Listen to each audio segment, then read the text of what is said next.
Bonjour à tous et à toutes, bienvenue sur cette capsule vidéo. Cette vidéo, je m'étais engagé à le faire lors du dernier webinaire Bibouda sur le mal de dos mode d'emploi. Donc les questions étaient nombreuses. Il est donc normal que je fasse cette vidéo pour répondre à toutes ces questions qui n'ont pas pu avoir de réponse lors du webinaire, bien sûr. Nous étions limités dans le temps, donc forcément je n'avais pas pu répondre à toutes les questions. Donc, comme promis, voici donc des réponses à des questions. Nous avons imprimé avec l'administration de Bibouda le chat de façon à pouvoir répondre à ces questions-là. La première question nous vient de Stéphanie. Le mal de dos peut-il être lié à un problème purement physique, vertèbre abîmée par exemple? Oui, absolument Stéphanie, ça peut être un problème physique qui va générer ces douleurs de dos au niveau des récepteurs qui vont devenir hypersensibles, notamment par la dégradation osseuse, par exemple l'arthrose. Ce qu'il faut savoir, c'est que l'arthrose en elle-même, en général, ne fait pas mal. Ce qui fait mal, ce sont les récepteurs qu'il y a autour périarticulaires qui vont donc informer et qui vont on va dire donner et transmettre l'influx nociceptif. Ce qu'il faut comprendre aussi, c'est que beaucoup de gens souffrent de vertèbres abîmées et n'ont pas forcément mal au dos. Encore une fois, si notre corps a une capacité d'adaptation très importante, une vertèbre peut être très arthrosique et cependant non douloureuse. Donc il faut bien comprendre que ce qui permet à notre corps de pouvoir s'adapter à cette contrainte, et notamment à cette contrainte mécanique, qui est une contrainte, on va dire, d'arthrose, c'est notre capacité d'adaptation, c'est-à-dire le terrain derrière. Et donc, encore une fois, le terrain est fondamental. Donc, une vertèbre abîmée ne sera douloureuse que si le terrain le permet. Par contre, si notre terrain est bien équilibré et si notre capacité, si notre corps a cette capacité de pouvoir s'adapter à cette contrainte, forcément, à partir de là, la souffrance va diminuer, voire peut ne pas exister du tout. Voilà. Donc l'intensité de la souffrance, on va dire, sera liée non pas à l'aspect mécanique, mais à la capacité qu'a notre corps de pouvoir s'adapter à cet aspect mécanique. Une question de Juana. Si on sait ce que l'on doit faire et qu'on néglige de le faire, je pense que l'on est irresponsable. Qu'en pensez-vous? Alors je vais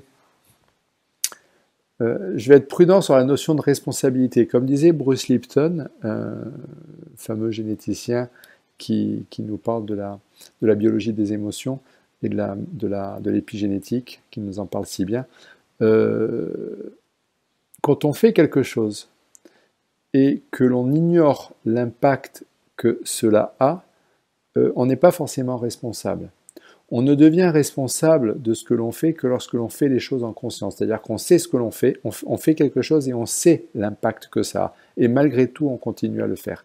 À partir de là, on en prend la responsabilité. C'est-à-dire que si je sais qu'en faisant ça, ça va déclencher ça, et qu'ensuite j'ai ça qui apparaît, je ne peux pas rejeter la faute sur le système, sur les autres. J'en prends la responsabilité. Donc la notion d'irresponsabilité, ou plutôt de responsabilité, oui, vous avez raison. Si l'on sait ce que l'on doit faire et qu'on le néglige, à ce moment-là, on en devient responsable. Je ne dis pas qu'on est irresponsable, au contraire, on est responsable de ce que l'on fait. Voilà. Hilda, je me couche sans mal de dos, je me réveille avec le mal de dos. Mon matelas a 15 ans. Donc je dois changer mon matelas, point d'interrogation. Vous pouvez changer votre matelas. On change tous régulièrement notre matelas. S'il est vraiment abîmé et qu'il a des gros trous, etc., et que vous n'êtes pas bien dedans, c'est surtout ça, pour moi, qui est important, c'est de savoir si vous êtes bien ou pas dedans. Mais très souvent, ce qui fait que quand on se réveille avec mal de dos, ce n'est pas forcément que la faute du matelas. Vous savez, quand on rejette aussi pareil la faute sur le matelas, c'est que c'est un peu le principe des randonneurs qui vont se faire mal sur une planche bancale et qui vont dire si je me suis fait mal au dos, c'est parce que la planche elle a bougé. Ouais, sauf que la planche elle bouge pour tout le monde. Il y a plein de gens qui dorment sur des matelas qui ne sont pas forcément des matelas neufs et en très très bon état et qui pourtant n'ont pas mal au dos. Ce qui va générer plus ces souffrances, on va dire, ce sont les aspects toxiniques, c'est-à-dire je me lève mal au dos parce que j'ai des toxines qui viennent se poser pendant le sommeil dans mes muscles, dans mes articulations, etc., qui vont se mettre dans mon psoas. Le psoas va venir tirer sur les lombaires et va venir ancrer ce mal de dos, notamment le matin au réveil où les toxines n'ont pas été mobilisées. Ça va être le stress émotionnel qui va générer, vous savez, pendant qu'on dort, on a dans nos phases, dans certaines phases de sommeil, notamment le sommeil lent, superficiel et paradoxal, on a notre stress émotionnel qui remonte à la surface, qui va faire qu'on grince les dents, qu'on fait des apnées, qu'on bruxe, on fait du bruxisme, le grincement de dents, qu'on fait du clenching, etc., qu'on a des impatiences dans les jambes, etc. Tout ça, ces signes-là sont liés à ce stress émotionnel. Et ce stress émotionnel peut aussi générer des douleurs, notamment au niveau du psoas, le fameux muscle de l'âme. Après, il y a la qualité aussi du sommeil qui peut intervenir. La qualité du sommeil, c'est comment je gère en fait mon sommeil par rapport à l'alimentation, par rapport. Donc il y a plein d'autres choses, vous l'avez compris, que la qualité du matelas. Le matelas n'est pas à lui tout seul responsable. Et encore une fois, si tout le reste n'est pas bien équilibré, dès que le matelas sera un petit peu abîmé ou un petit peu inadapté, les souffrances vont être exacerbées. Voilà. Mais si on est bien, même sur un matelas, les Japonais dorment par terre, sur des futons, sur des choses, quelle que soit la qualité, les Africains, quelle que soit la qualité de leur couchage, leur sommeil est récupérateur et ils ne se lèvent pas forcément avec des souffrances. Donc voilà, attention à ne pas remettre la faute que sur le matelas. Amélie, il n'est pas évident de gérer ses émotions. En effet, Amélie, ce n'est pas évident. La plupart des gens sont dans le déni de leurs émotions. Et les émotions, c'est très très important. Pour pouvoir gérer ses émotions, il y a 3 choses à faire. C'est 1, les reconnaître, donc ne pas être dans le déni de ses émotions. 2, les décrypter. Et 3, s'en libérer. Réussir à s'en libérer, à les faire sortir, on va dire, de notre corps. Pourquoi? Parce que je ne parle pas bien sûr des émotions positives, je ne parle que des émotions négatives. Pourquoi? Parce que c'est vrai qu'on a tendance à aller, vous savez, le corps est un peu comme une cocotte minute, c'est-à-dire que comme une poubelle, on prend dès l'âge de 3 ans, on engrange les émotions, on les engrange, on les superpose, et puis arrive un moment où, poum, le corps n'en peut plus. Et là, c'est l'expression au travers de la souffrance, souffrance émotionnelle, souffrance physique, etc. etc. Le corps va l'exprimer. Et donc, ce qu'il faut, c'est apprendre à les libérer, à les faire ressortir, ces émotions. Pourquoi? Parce que tant qu'elles ne sortent pas, elles sont ancrées en nous, et donc le corps va les cumuler, on va dire. Il faut apprendre à les libérer. Et donc, le travail de libération des émotions, j'en parle dans d'autres capsules vidéo, dans d'autres webinaires, donc notamment sur les actes symboliques, par l'écriture, libéré par l'écriture, libéré par ce que j'appelle la libération consciente des émotions, c'est-à-dire qu'on va en conscience libérer sa colère, sa rage, etc., etc. Donc c'est tout un travail de libération qu'il faut faire, mais il y a d'autres façons de le faire, ça peut être par Ho'oponopono, ça peut être par l'EFT, les techniques d'Emotional Freedom Technique, ça peut être par l'EMDR, ça peut être par plein de techniques, mais qui nécessitent des accompagnements thérapeutiques par des thérapeutes spécialisés. Par contre, ça peut être tout simplement par une libération consciente ou une lettre que l'on écrit et que l'on envoie virtuellement à la personne. Question de Nacera. J'ai des contractures musculaires depuis 2 ans suite à une opération du cancer du sein. Je vois un kiné depuis 2 ans. Rien n'y fait, les contractures persistent. Que puis-je faire pour aller mieux? Alors déjà, il faut savoir, Nacera, que la première chose, et je ne sais pas si vous l'avez fait déjà, c'est d'aller voir un ostéopathe pour rééquilibrer votre système. Et si vous le pouvez par rapport à ce cancer du sein, il faut savoir que les cancers du sein sont toujours liés à des schémas émotionnels, des conflits émotionnels.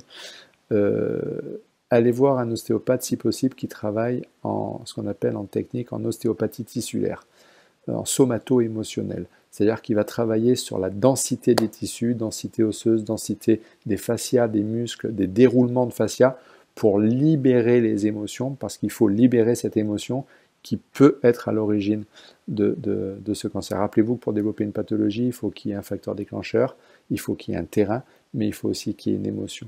Et il faut libérer cette émotion. Et si cette émotion n'est pas libérée, le corps peut continuer à l'exprimer au travers de la région, donc ça peut être des douleurs musculaires, des douleurs articulaires, etc. etc. Et donc il faut impérativement libérer ces émotions. Jean, suite à un accident de sport avec coma, j'ai toujours pensé que les facteurs déclenchants étaient émotionnels et pourtant on ne choisit pas de tomber dans le coma. Alors bien sûr, on ne choisit pas de tomber, d'avoir un accident. entre guillemets, on ne choisit pas d'avoir un accident. Il faut savoir que notre vie, en fonction de nos schémas émotionnels, il faut savoir que 95%, 98% de ce que l'on vit est déclenché par nos schémas émotionnels, nos peurs d'eux, etc., etc.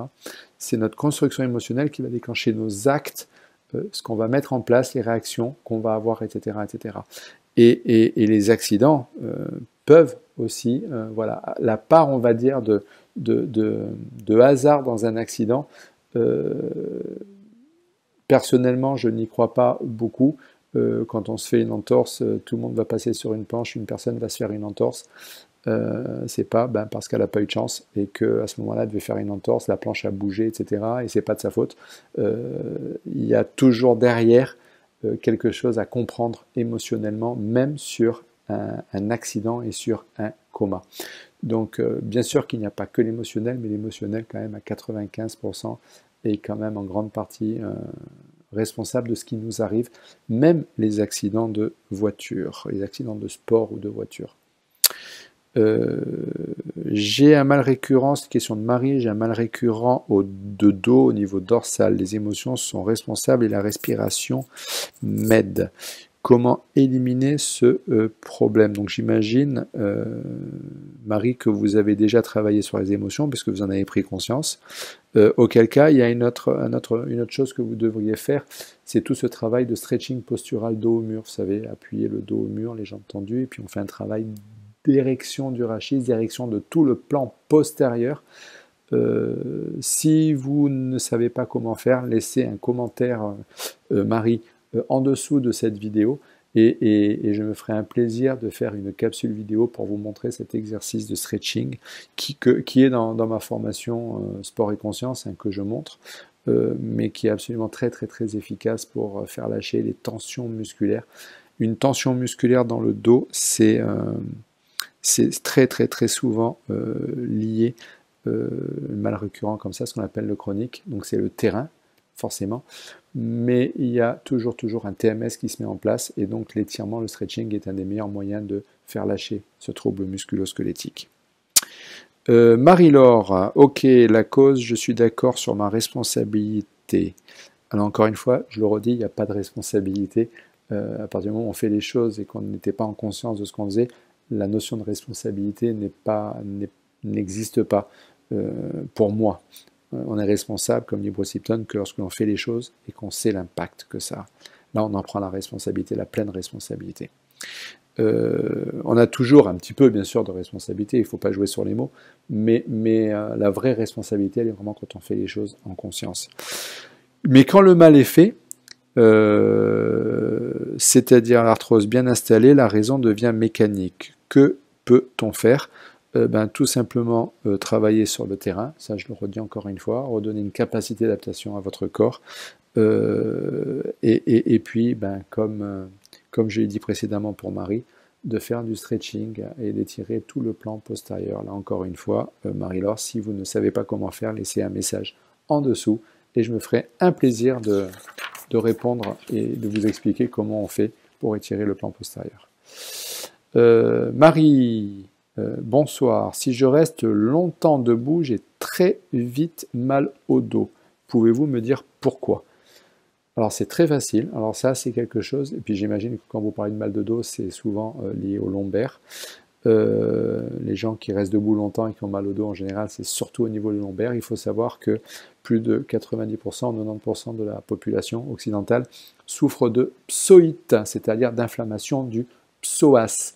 L'inflammation du psoas, c'est-à-dire ce muscle qui vient s'accrocher sur la région lombaire et qui tire sur la région lombaire. Pourquoi? Parce que notre muscle est une poubelle toxinique. Donc je vous invite, Marie, à aller voir les vidéos que j'ai fait sur le psoas, comment prendre soin de son psoas et surtout comment étirer son psoas. Et si les gens étiraient tous leur psoas, ne serait-ce qu'une fois par jour, 40 secondes le soir en rentrant après une journée de travail, je peux vous garantir, en tant qu'ostéopathe, qu'il y aurait approximativement entre 40 et 50% de gens en moins qui souffrent du dos, et notamment quand ils sont debout. Pourquoi? Parce que dès lors qu'on est debout, le psoas est tendu, et dès lors qu'il est tendu, forcément il va tirer sur ses insertions, et notamment sur ses insertions lombaires. Et la douleur lombaire, très souvent, est plutôt localisée L4, L5 et L5, S1, c'est-à-dire sur les deux derniers niveaux discaux.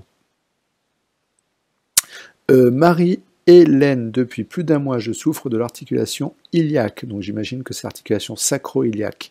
Mais mon médecin me dit que ça vient des lombaires, on ne voit rien sur la radio. J'ai pris 8 jours d'anti-inflammatoires sans soulagement, comment puis-je faire?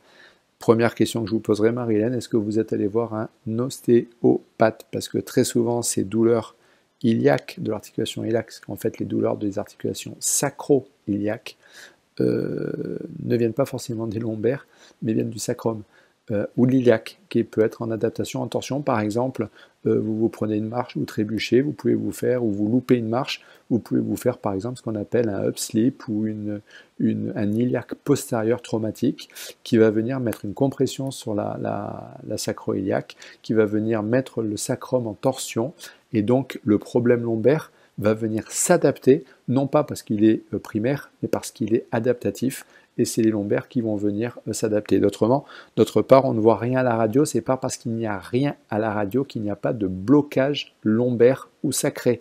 Il faut le savoir. À la radio, vous verrez les déplacements, mais les vertèbres, là c'est une petite info que je vous donne à tous et à toutes, les vertèbres ne se déplacent pas. Une vertèbre se bloque. Elle ne se déplace pas. Elle a un mouvement, une amplitude qui est dans différents plans, antéro-postérieur, flexion, extension, rotation ou inclinaison. Et une vertèbre ne va pas se déplacer, parce que sinon ça serait des lésions médulaires. Les vertèbres vont se bloquer dans une amplitude. Elles vont aller bien à droite en rotation, en inclinaison et en flexion, mais elles ne vont plus aller à gauche.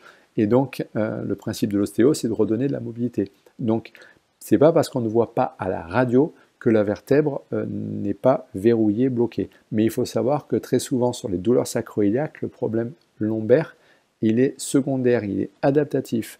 Le problème vient plus du sacrum ou de l'iliaque. Ça peut être une lésion ilio-sacrée ou sacro-iliaque. Ça dépend le sens de la chaîne lésionnelle qu'il va y avoir. Donc pour ce, je vous invite de consulter un ostéopathe qui travaille donc sur cette région-là. Solveig. Alors là, c'est une question que beaucoup de gens m'ont posée. Solveig, Sylvia, Cécile, Claudine, Leila, Chantal, Nelly, Mercedes, puis j'en passe, il y en a plein. C'est concernant la technique du strapal. A priori, vous n'avez pas trop bien compris la technique du strapal. Le strapal, c'est quoi? C'est comme de l'élastoplaste, c'est-à-dire c'est une bande qui fait 3-4 cm de large qu'on trouve en pharmacie, vous demandez du strapal, et qui est très collante. Et cette bande très collante, vous allez pendant 3 jours, le matin, la coller dans le bas du dos, sur les dernières lombaires et sur le sacrum de façon verticale. Elle part de l'arrêt des fesses et elle remonte le long des lombaires et vous la posez dans votre dos comme ça, le long de vos lombaires, et vous le faites pendant 3 jours. Et vous passez la journée avec votre strapal collé dans le dos. Et c'est ce strapal qui vous empêchera la flexion lombaire, c'est-à-dire les vertèbres lombaires de s'écarter dans la partie postérieure. Donc de créer des contraintes à la fois musculaires et discales, qui sont des contraintes de pousser du noyau vers l'arrière et qui éviteront cette contrainte au niveau discal. Donc c'est vraiment quelque chose que vous devez faire. Cet autocollant, on le trouve où, demande Claudine, en pharmacie, et la réponse était donnée par Cécile en pharmacie, je pense. Peut-on mettre un K-tape? Oui, on peut le faire avec un K-tape, tout dépend de la couleur du K-tape. Et donc la couleur va déterminer l'élasticité. Il faut que l'élasticité soit la moins importante possible, que le K-tape soit le plus, on va dire, non élastique possible. Parce que s'il y a de l'élasticité, forcément, dès que vous allez vous pencher, il va s'étirer. Et il ne faut pas qu'il soit étirable. Donc le moins étirable possible, le K-tape. On peut voir le strapal sur Internet, c'est donc une bande de contention.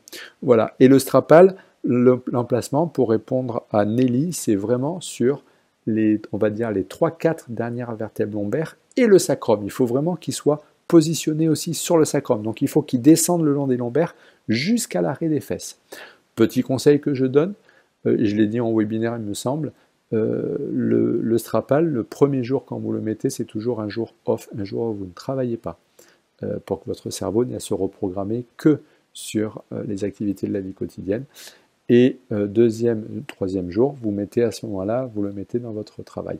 Et deuxième conseil, un petit coup de crème dépilatoire avant, parce qu'il ne faut surtout pas que ce soit collé sur un système pileux, que ce système pileux soit des poils ou même du duvet, parce que sinon ça fait mal et ça ne doit pas faire mal. Donc je le retire tous les soirs, je le pose en étant bien vertical et je vais me rendre compte que petit à petit mon corps va être obligé de s'adapter par rapport à ce strapal et donc de modifier ce qu'on appelle son schéma neuromoteur, c'est-à-dire c'est une reprogrammation neuromusculaire que vous faites, qu'on utilise en rééducation pour les hernies discales opérées, que j'utilisais moi pour accompagner des sportifs dans la performance. Donc ça marche très très très bien, à condition bien sûr qu'on le fasse. Si on ne le fait pas, forcément ça ne marche pas. Comment étirer les trapèzes contractés? C'est une question de Leïla. Encore une fois, l'étirement se fait toujours dans le sens inverse du mouvement initial. Nos trapèzes ont pour fonction de lever nos épaules. Le meilleur moyen d'étirer notre trapèze, c'est donc de baisser les épaules. C'est le mouvement inverse. Sauf qu'on ne peut pas baisser les deux épaules en même temps, on ne va pas étirer. Donc on va segmenter. On va d'abord faire un trapèze à droite et un trapèze à gauche. Pour l'étirer, je baisse mon épaule. Je baisse ma main. Avec ma main, je vais chercher le plus bas possible. Et une fois que je suis allé chercher le plus bas possible, avec l'oreille du même côté, je viens donc éloigner mon oreille de mon épaule, comme si je voulais en fait monter l'oreille vers le plafond. Et là, j'étire mon trapèze ici.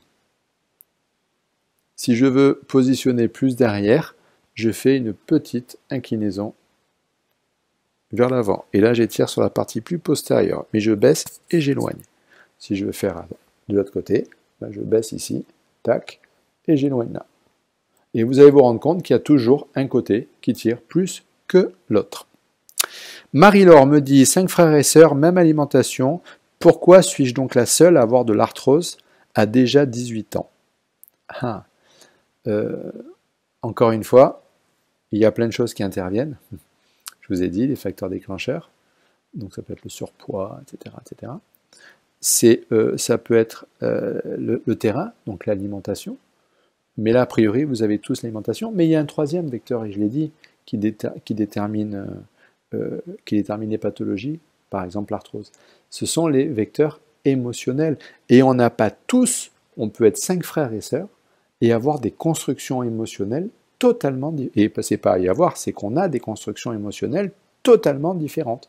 On peut avoir un terrain identique parce qu'on a la même alimentation, sachant que bon, on n'a pas tous les mêmes goûts, donc on peut privilégier certains aliments par rapport à d'autres, manger sainement, mais manger avec des aliments un peu différents. Et ces aliments vont déterminer, vous l'avez compris, l'équilibre acido-basique dans lequel on allait être. Et en fonction de cet équilibre acido-basique, ben, on va déminéraliser plus ou moins quelqu'un qui est en acidose, alors qu'on a à peu près tous la même alimentation. On peut être plus ou moins en acidose que l'autre. Et si on est en acidose, notre corps va tamponner, on va en chercher les minéraux alcalins, donc on va se déminéraliser, perdre notamment son calcium, et donc déclencher de l'arthrose. Et puis derrière, il y a le facteur émotionnel, on n'a pas tous les mêmes schémas émotionnels, même si on est 5 frères et sœurs vivant dans le même endroit. Et notamment, je le disais, le facteur émotionnel, l'arthrose, c'est la structure, c'est l'os. Et la structure, c'est souvent un conflit de dévalorisation par rapport à une problématique X, Y ou Z. Allez essayer de comprendre, sans être dans le déni en disant ben non, j'ai aucune dévalorisation, allez essayer de comprendre à un moment donné sur quoi on a pu se sentir dévalorisé, par rapport à quoi, par rapport à qui, par rapport à quelles circonstances, à quel événement, etc. etc., etc. Pourquoi? Parce que c'est comment notre corps l'a vécu à ce moment donné. Et dès lors, ça ancre une mémoire, ça ancre une émotion, une croyance, etc., etc., qui vont venir ancrer et entretenir le phénomène. Donc, aller prendre conscience de son émotion, l'intégrer, l'accepter, je l'ai dit tout à l'heure, et surtout, là, libérer derrière. Question suivante, Jérémy, qui me demande par rapport, j'imagine par rapport aux fibres, à l'eau, à l'hydratation, et donc au disque, est-ce que les smoothies, c'est OK? Donc, les smoothies, j'arrive jamais à le dire, les smoothies, on va dire, excusez mon anglais, c'est donc quand on fait des jus de fruits, non pas à l'extracteur de jus, à la centrifugeuse, mais quand on les fait au blender, le mixeur. Les smoothies, topissime pour moi. Pour l'Institut suisse de la vitamine, topissime. Pour l'Institut Pasteur, topissime. Pour l'Université de médecine de Louvain, topissime. Ils ont tous les trois sorti des études là-dessus qui nous prouvent que non seulement ça garde les fibres, ça maintient des index glycémiques très faibles, ça permet d'hydrater, parce que ça garde des fibres, mais surtout, plus que tout, c'est la technique de jus qui garde le plus de vitamines. Pour ceux que ça intéresse, pour ceux que cette étude intéresse, je vous invite à aller voir sur ma chaîne YouTube, il y a une vidéo qui s'appelle « Pourquoi je suis contre l'extracteur de jus ?» deuxième partie, donc la partie 2, la deuxième vidéo que j'ai fait à ce sujet, où je cite les chiffres de ces instituts, notamment l'Institut suisse de la vitamine, et vous comprendrez que contrairement à ce qu'on nous dit très souvent, qui sont on va dire plutôt du marketing, c'est-à-dire de la vente, des arguments de vente, l'appareil qui garde le plus de vitamines, qui garde le plus de minéraux, c'est justement le blender. Donc les smoothies, yes, c'est ok. Mickey, nettoyer, même avec le bio, oui, nettoyer les fruits et les légumes, c'est-à-dire les faire tremper, même avec le bio, oui, Mickey, même avec le bio, parce que même dans le bio, il y en a un petit peu des pesticides, il y en a moins, mais il y en a un petit peu. Une pomme pas bio, 34, une pomme bio, 2 traitements pesticides quand même. Donc même un petit peu, bah, c'est mieux de le nettoyer, parce que si c'est pas nettoyé, quand vous ingérez, ça va directement dans votre intestin grêle et ça va venir impacter votre flore bactérienne. Anne, le psoas iliaque, c'est le muscle qui relie la hanche au dos. Absolument, je vous invite Anne, encore une fois, à aller voir la vidéo sur le psoas iliaque. Le muscle de l'âme, s'il s'insère sur les dernières... Alors, il ne relie pas la hanche au dos, il relie le fémur au dos, et donc sous la hanche, et il s'insère en passant sur l'iliaque, d'où son nom, psoas iliaque. Je vous invite à aller voir la vidéo, elle est très très bien expliquée, notamment la vidéo sur Bibouda que j'ai faite sur le psoas, la capsule, c'est très très bien expliqué. Samsara, tremper ne fait pas fuir les minéraux, vitamines et oligo-éléments, point d'interrogation, un petit peu, bien sûr, Samsara, un petit peu, mais pas tant que ça, et surtout, pour pouvoir retirer 80%, 80% de toxines, ben, si je dois éliminer 5% de vitamines, de minéraux, etc., je suis prêt à le faire. Je préfère avoir 5% en moins de vitamines et de minéraux, mais 80-80% en moins de pesticides, plutôt que garder les pesticides pour avoir 5% de minéraux en plus, ou de vitamines. En plus, ce qu'il faut savoir, c'est que quand on fait tremper les fruits et les légumes, ensuite on peut les manger avec la peau. Et une grosse partie de ces minéraux, vous le savez, sont dans la peau. Donc le fait de les faire tremper me permet de pouvoir manger avec la peau. C'est-à-dire quand je fais un concombre après en salade, je ne suis pas obligé d'éplucher le concombre avant de le couper. Je peux le couper avec la peau. Quand je mange ma poire ou ma pomme, je les mange avec la peau. Et je garde toutes les vitamines qu'il y a dedans. Donc la déperdition, elle n'est que très minime, Samsara. Leïla, comment gérer le sentiment d'injustice? Ben déjà, Leïla, c'est en prendre conscience. Comprendre pourquoi on a ce sentiment d'injustice, qu'est-ce qui l'a déclenché, ce sentiment d'injustice. Et puis, une fois qu'on l'a déclenché, il faut le libérer. Et pour le libérer, ce sentiment d'injustice, je vous conseille de le faire au travers de l'écriture. C'est-à-dire, vous prenez une belle lettre par rapport, c'est toujours pas lié à une situation, à une personne, à un événement, souvent à une personne. Et donc, par exemple, c'est, on va dire, Monique, Jean, peu importe. Donc, je fais une lettre à Jean ou à Monique, où je lui écris tout ce que je ressens d'un point de vue de ce sentiment, de cette émotion d'injustice qui me pèse, qui me ronge, qui me bouffe et que j'ai envie dont j'ai envie de me libérer. Et je l'écris sur une lettre, et je l'écris en conscience en y mettant toute mon émotionnel, toutes mes émotions dedans.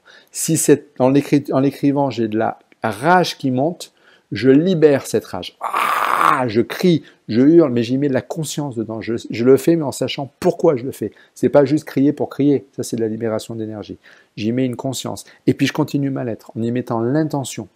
L'intention, le pouvoir de l'intention, comme disait Wayne d'ailleurs, c'est quelque chose qui est absolument très, très, très important. Il faut le faire. Et puis, une fois que j'ai écrit cette lettre, je la mets dans une enveloppe. Je mets un timbre. Et dessus, je marque Jean ou Monique, ou ce que je veux, la personne à qui je veux l'envoyer, ou monsieur le directeur, ou peu importe, ou Monsieur le Président, Directeur Général, sans rien marquer d'autre. Je la prends et je la mets dans une boîte aux lettres. Pourquoi? Parce que si vous faites cette lettre et que vous la brûlez, par exemple, ou que vous la jetez dehors, vous la déchirez, pour votre cerveau, vous ne l'avez pas envoyée. Dès lors que vous la mettez dans une boîte aux lettres, c'est comme si vous l'envoyiez pour votre cerveau. Même si vous savez, mentalement, c'est-à-dire intellectuellement, que vous ne, qu'il ne la recevra jamais, c'est pas grave, vous l'envoyez. Et donc, ce qui est absolument fondamental, c'est que, vous le savez peut-être, notre cerveau limbique notre cerveau émotionnel ne fait aucune différence entre la réalité et le virtuel. Donc, pour notre cerveau limbique, pour notre cerveau émotionnel, vous l'avez envoyé, cette lettre. Donc, vous vous en êtes libéré. Libérez cette émotion d'injustice. Marie-Laure, mais les mauvais mouvements sont aussi en cause quand même, point d'interrogation. Bien sûr, ils sont en cause. Mais ces mauvais mouvements ne sont que le facteur déclencheur. C'est ce qu'il faut comprendre. C'est tout le schéma derrière émotionnel et terrain qui a mis en place quelque chose qui fait un état instable de fragilité qui fait que dès lors qu'on fait le faux mouvement, clac, c'est la goutte d'eau qui vient faire déborder le vase. Ce n'est pas le mouvement qui est responsable du déséquilibre et de la souffrance, le mouvement n'est que la goutte d'eau, le facteur déclencheur. Et même sans mouvement, encore une fois pour reprendre, même sans mouvement, vous avez des gens, rien que par les émotions ou par leur hygiène de vie, qui se déclenchent des mal de dos alors qu'ils ne font absolument aucun mouvement, aucun geste répété, aucun faux mouvement, aucun mauvais geste. Donc ce n'est que le facteur déclencheur. Autre question, comment renforcer un moyen fessier, s'il vous plaît? J'ai des douleurs en bas du dos et au sacro-iliaque. Alors déjà, il faut savoir que très souvent, quand ce sont des douleurs au sacro-iliaque, ce n'est pas forcément le moyen fessier. Le moyen fessier est le muscle vraiment iliaque, il n'a aucun lien avec le sacrum. Enfin, du moins quasiment pas. Il est surtout stabilisateur des iliaques, le moyen fessier. C'est le muscle qui va travailler quand on va marcher, qui va venir stabiliser et empêcher la bascule du bassin. Très souvent, quand on a des douleurs, qui sont des douleurs, on va dire lombo-iliaques, comme vous avez, ce sont des douleurs de pyramidal, le muscle pyramidal, qui est juste derrière le moyen fessier, sous le moyen fessier. Et les gens confondent très souvent. Donc, comment renforcer son moyen fessier? Donc, déjà, pour renforcer le moyen fessier, si vraiment vous voulez le renforcer, ce sont des mouvements, on va dire, le moyen fessier stabilise le bassin. Donc, ce sont des mouvements d'abduction, c'est-à-dire qu'on pousse avec un élastique vers l'extérieur, par exemple, mais dans les premiers degrés seulement, c'est-à-dire quasiment avec les jambes verticales. Tac, on ne va pas écarter la jambe, parce que là, c'est plus le moyen fessier qui travaille, il y a le carré des lombes qui compense. Mais vraiment, dans les premiers degrés, on va dire quand on est debout, c'est là où il travaille. Donc, on écarte légèrement avec un élastique et on revient. Ou alors à quatre pattes et on écarte le genou sur le côté. Mais là, il y a d'autres muscles aussi qui peuvent intervenir. Donc, on peut le travailler comme ça. Mais encore une fois, pour moi, le but, c'est pas de travailler le moyen fessier. Le but, c'est de travailler sur le pyramidal. Et le pyramidal, il faut surtout pas le contracter, il faut surtout pas le stimuler. Au contraire, il faut plutôt l'étirer, le masser, le détendre. Il a tendance à générer les douleurs parce qu'il est spasmé. Donc, il faut plutôt l'étirer, le détendre. Et là, pour détendre le pyramidal, c'est plutôt un massage. Donc là, malheureusement, vous avez besoin de l'aide de quelqu'un, d'un kiné ou de quelqu'un qui sait masser. Et avec le coude, on rentre dans la fesse et on vient masser avec des mouvements lents et profonds. Et on vient faire ce qu'on appelle un ponçage du pyramidal pour le faire détendre. Mais je tiens à vous prévenir tout de suite, c'est assez douloureux. Donc après, vous pouvez aussi l'étirer en prenant votre genou et en amenant votre genou sur le sein opposé, c'est-à-dire dans un mouvement de flexion et d'intériorité, c'est-à-dire d'adduction. Vous êtes couché sur le dos, vous prenez votre genou et vous amenez votre genou sur le sein opposé, pas droit, sur le sein opposé, en croisant légèrement en oblique à 45 degrés. Et là, vous étirerez votre pyramidal. Encore quelques questions. Laurence du 23, génial, merci. Des précisions pour les névralgies d'Arnold. Merci beaucoup. Alors, les névralgies d'Arnold, pour ceux qui ne connaissent pas, c'est la névralgie qui part derrière, là, comme ça, qui remonte au-dessus du crâne, qui revient au-dessus de l'œil, comme ça, et qui va faire des grosses douleurs, ici, des grosses migraines, des céphalées, des migraines, pas des céphalées, pardon, des migraines, c'est-à-dire unilatérales, avec des douleurs dans l'œil, hyperphotophobie, on est sensible à la lumière des phares, donc hyperphotophobie, on a très mal là au-dessus, mais c'est vraiment le point ici, là, comme ça. Donc l'origine d'Arnold, c'est C0, C1, C2, c'est-à-dire c'est une origine cervicale postérieure, et notamment supérieure. Pourquoi? Parce que le nerf d'Arnold sort à cet endroit-là, mais le nerf d'Arnold s'arrête juste ici derrière. Ce qu'il va juste, c'est qu'il va faire des connexions avec les nerfs crâniens, notamment le nerf facial, le nerf optique, ophtalmique, etc., etc. Et donc il va créer le nerf spinal, enfin bref, il fait plein d'interconnexions. Et il a plein d'interconnexions avec ces nerfs, ce qu'on appelle ces nerfs crâniens. Et donc très très souvent, ces névralgies d'Arnold sont liées à deux choses. Donc le conflit, c'est C0, C1, C2. Donc si vous voulez lever le conflit, bien sûr, vous allez voir un ostéopathe. On a des techniques en ostéopathie pour lever les névralgies d'Arnold. Par contre, il faut savoir que l'ostéopathe ne va faire qu'un traitement symptomatologique. Ce qu'il faut, c'est travailler sur le fond. Et sur le fond, une grande part des névralgies d'Arnold sont liées à ce qu'on appelle des clenchings, c'est-à-dire des serrements de dents, les gens qui serrent les dents, notamment qui serrent les dents la nuit. Pourquoi? Parce que dès lors qu'on va serrer les dents, on va venir spasmer ces muscles supérieurs au niveau cervico-supérieur, et donc on va venir fermer et venir comprimer le nerf d'Arnold, pour peu qu'on ait un petit déséquilibre, ça va être à droite ou à gauche. Donc déjà, ce qu'il faut apprendre, c'est à desserrer les dents. Et là, je vous invite à aller voir des techniques dont j'ai déjà parlé sur des webinaires, je ne me rappelle plus lequel, notamment le technique de la désinformation, où on met des couleurs bleues dans la maison, et on fait ce petit mouvement-là pour se programmer. Donc si vous n'avez pas vu, je ne me rappelle plus dans quel webinaire je l'ai fait, je vous invite à regarder les webinaires. Je crois que je l'ai fait dans le webinaire sur le sommeil, mais j'en suis pas sûr. Donc allez regarder ces techniques pour désinformer. C'est des techniques de désinformation neuromusculaire qui marchent très très très très très très bien. Et puis surtout, c'est lié aussi à la respiration. C'est une respiration thoracique haute qui fait que pour pouvoir inspirer, on va monter la cage thoracique à chaque fois. Et donc ce sont les muscles inspirateurs accessoires, c'est-à-dire notamment les trapèzes, les sternoclédos, etc., qui vont venir être stimulés tout le temps, tout le temps, tout le temps, et qui vont commencer à se spasmer. Et en se spasmant, ils vont venir contracter le nerf d'Arnold. Donc ils vont venir l'écraser. Et donc à partir de là, il faut travailler aussi sur la respiration, apprendre à libérer, donc travailler sur le souffle et sur la respiration abdominale. Donc trois choses, voir un ostéo, mais il ne fera que du symptomatologique, apprendre à desserrer les dents, donc les techniques de désinformation, je vous invite à aller voir les autres webinaires, et surtout réapprendre à respirer, je vous invite à aller voir le webinaire sur la respiration aussi. Il y a plein de webinaires sur Bibouda, donc profitez-en pour aller voir les autres que j'ai fait avec eux. Sylvia, si on ne peut suivre pendant 9 semaines, ah pardon, je ne suivais pas, pardon, par rapport à la formation, oui, la formation sport et conscience que nous avons mis en ligne avec Bibouda, si on ne peut pas suivre pendant 9 semaines, peut-on garder les modules pour les semaines suivantes? La formation, elle est à vie, vous l'avez, elle est à vous, c'est la vôtre, vous la gardez, vous y allez quand vous voulez, si vous voulez mettre 2 ans pour la faire, vous mettez 2 ans pour la faire, vous revenez sur les modules, vous repartez en avant, vous allez à votre rythme à vous, Sylvia, elle est complètement libre et vraiment vous n'avez aucun souci à vous faire sur le timing, on va dire. C'est vraiment quand vous voulez, quand vous pouvez. Nacera, j'ai des contractures musculaires à l'épaule droite, haut du corps à droite, omoplate droite, bras à droite.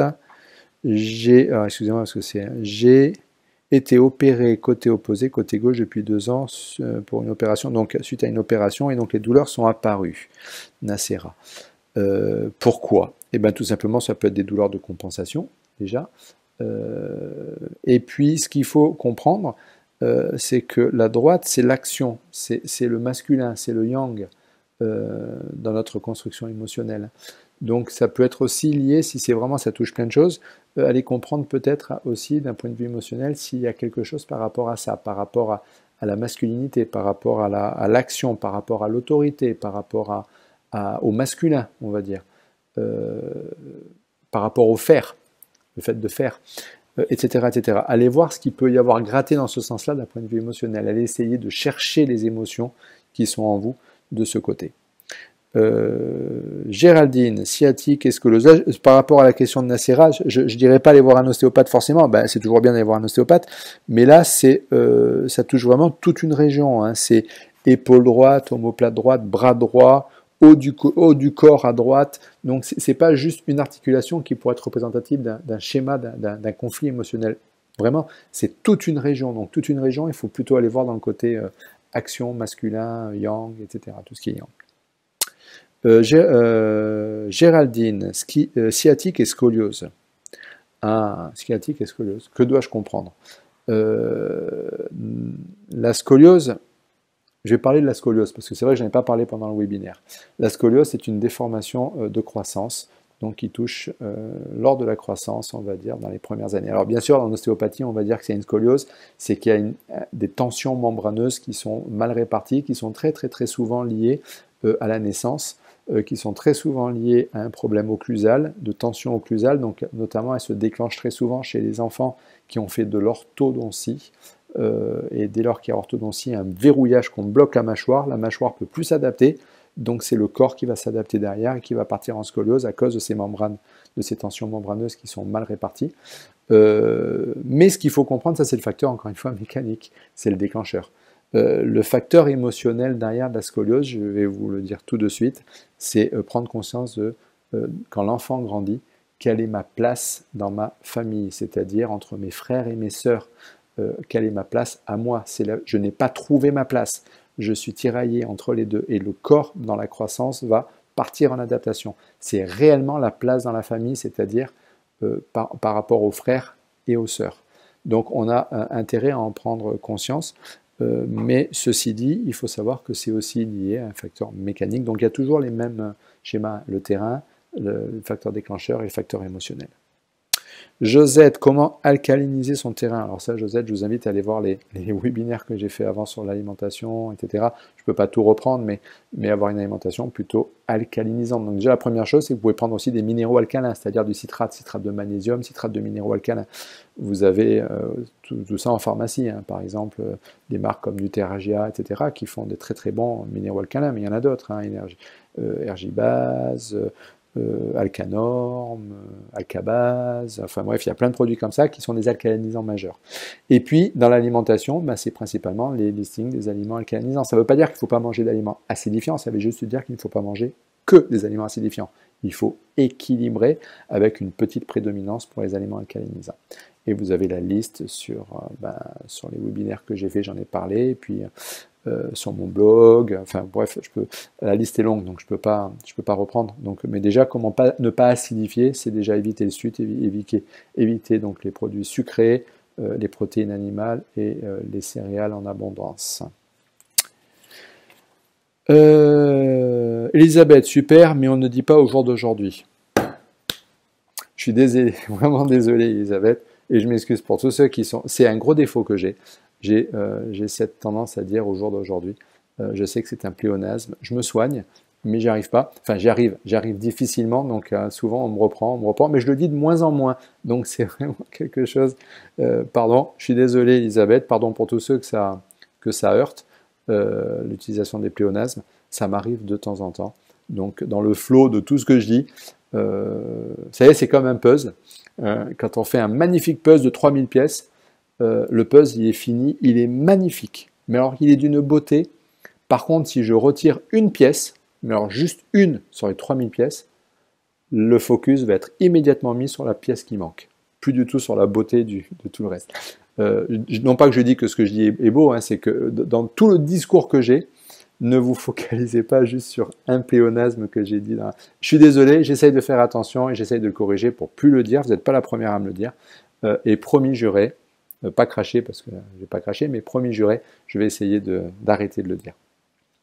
La prêle est-elle conseillée avec des anticoagulants ou hypertension? En cas d'hypertension. Alors la prêle, elle est conseillée. Par contre, c'est vrai qu'elle va avoir tendance à avoir un impact sur l'hypertension. Donc c'est un excellent reminéralisant. Il y a autre que la prêle, hein, il y a le bambou aussi. Si on ne peut pas la prêle, on peut prendre du bambou. Par contre, dès lors que vous prenez ça et que vous êtes sur des anticoagulants ou de l'hypertension, je vous invite tout simplement à vous tourner vers votre médecin traitant pour voir si vous pouvez complémenter avec de la prêle ou avec du bambou si la prêle est impossible. Ce sont tous les deux des puissants reminéralisants en silice. Marie-Laure, douleur au niveau des hanches et genoux, est-ce que cela peut venir des lombaires? Bien sûr que ça peut venir des lombaires, ça peut venir de plein de choses. Genoux, c'est difficulté à plier, difficulté à s'agenouiller, donc difficulté à accepter les situations, les choses comme ça. Aller gratter aussi là-dessus d'un point de vue émotionnel. La hanche, c'est ce qui nous permet d'avancer aussi, de pouvoir marcher, de pouvoir nous déplacer, d'aller vers l'avant. aller comprendre un petit peu s'il y a des conflits dans ce sens. Et puis, est-ce que ça peut venir des lombaires? Ben oui, ça peut venir des lombaires. Vous savez, les lésions ostéopathiques, elles peuvent être ascendantes ou elles peuvent être descendantes. Je vais même dire qu'une douleur, un blocage cervical peut venir impacter, créer et générer des douleurs au genou. Donc ça peut venir de partout. Le corps est ainsi fait qu'il n'y a rien qui fonctionne sans avoir un impact sur tout le reste du corps. C'est un principe très ostéopathique, c'est un principe quantique. Il n'y a rien dans l'univers qui n'ait pas un impact sur tout le reste. C'est les fameux effets papillons. Il en est de même pour notre corps. Donc oui, les lombaires peuvent avoir un impact, mais ça peut venir aussi d'autres choses. Et ça peut venir de plein de domaines, émotionnels, terrain, etc. Enfin bref, c'est très très vaste, très complet. Là, je ne peux pas donner une réponse parce que c'est trop général. Voilà, j'ai fait à peu près le tour. La plupart des réponses tournent autour de ces questions-là, qui reviennent systématiquement. J'espère avoir donné des réponses. Si vous avez des questions, n'hésitez pas à les mettre dans les commentaires juste en dessous. Et puis moi, je vous souhaite une très très belle continuation, 45 minutes à peu près de capsule vidéo. Et j'espère avoir répondu à vos questions pour ceux qui étaient là sur ce webinaire. Encore une fois, merci de les avoir posées, merci d'avoir été présente et merci de regarder les webinaires Bibouda avec moi. Merci bien, très belle continuation à vous, au revoir.